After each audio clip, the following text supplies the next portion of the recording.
एक बात हमारे महाराज जी कहते थे, पूज्य गुरुदेव भक्तमाली जी, आपको बड़ी प्यारी लगेगी। महाराज जी कहते थे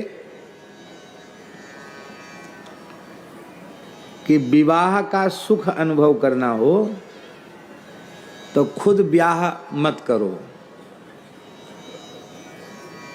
बोले यद्यपि ये बात कोई मानेगा नहीं, क्योंकि मान लें तो संसार कैसे चलेगा। क्यों? क्योंकि जिनका ब्याह सौभाग्य से या दुर्भाग्य से हो चुका है, उनसे पूछ लो कि आप कितने सुख का अनुभव कर रहे हैं। झूठ बोलेंगे तो कोई बात नहीं है, और यदि सत्य बोलेंगे तो उनको कहना पड़ेगा कि पहले नहीं हुआ था इसलिए रो रहे थे, अब हो गया है इसलिए रो रहे हैं।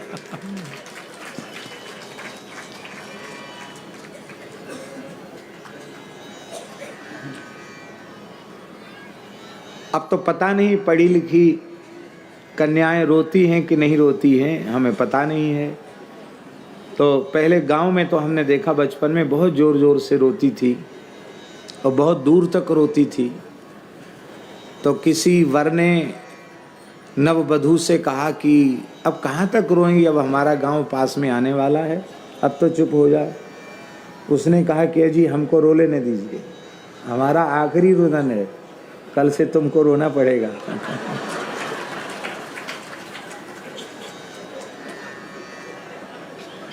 हम गलत कह रहे हो तो दिनेश जी से पूछ लो, ये तो नंद महल के बाबा के नंदगाम के गोसाई हैं।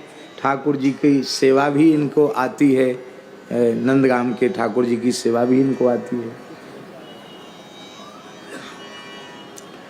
रही मन ब्याह व्याधि है,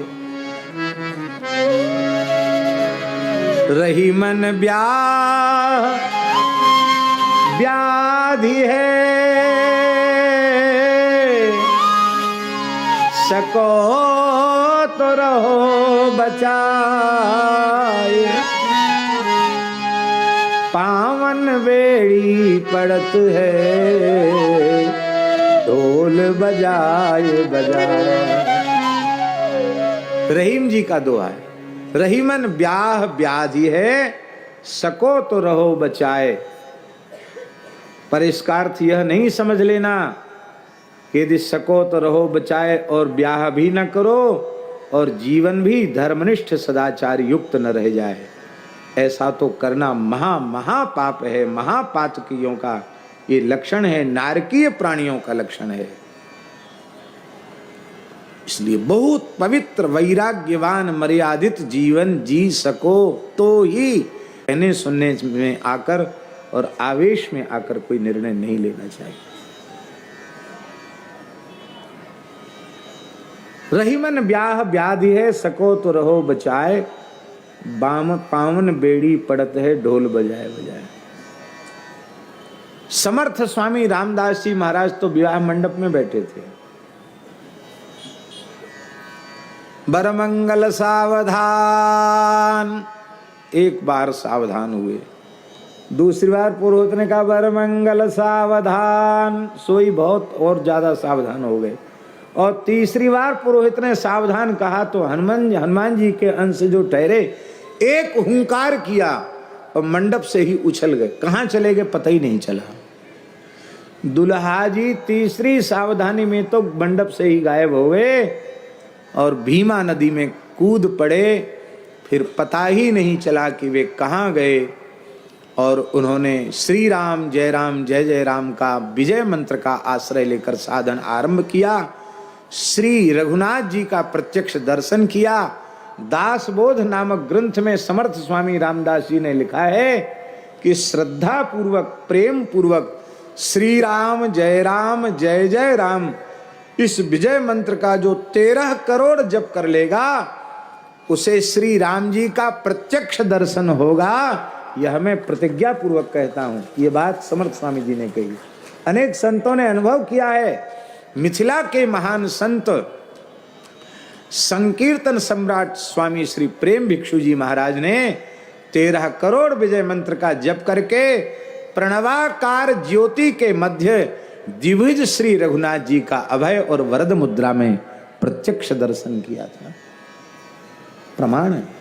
हमने उन संत का दर्शन नहीं किया क्योंकि वो तो 1970 में ही भगवत धाम चले गए, लेकिन जिन संतों जिन महानुभावों ने उनका संग किया, दर्शन किया, उनका दर्शन हमने किया है, प्रामाणिक पुरुषों से सुना है।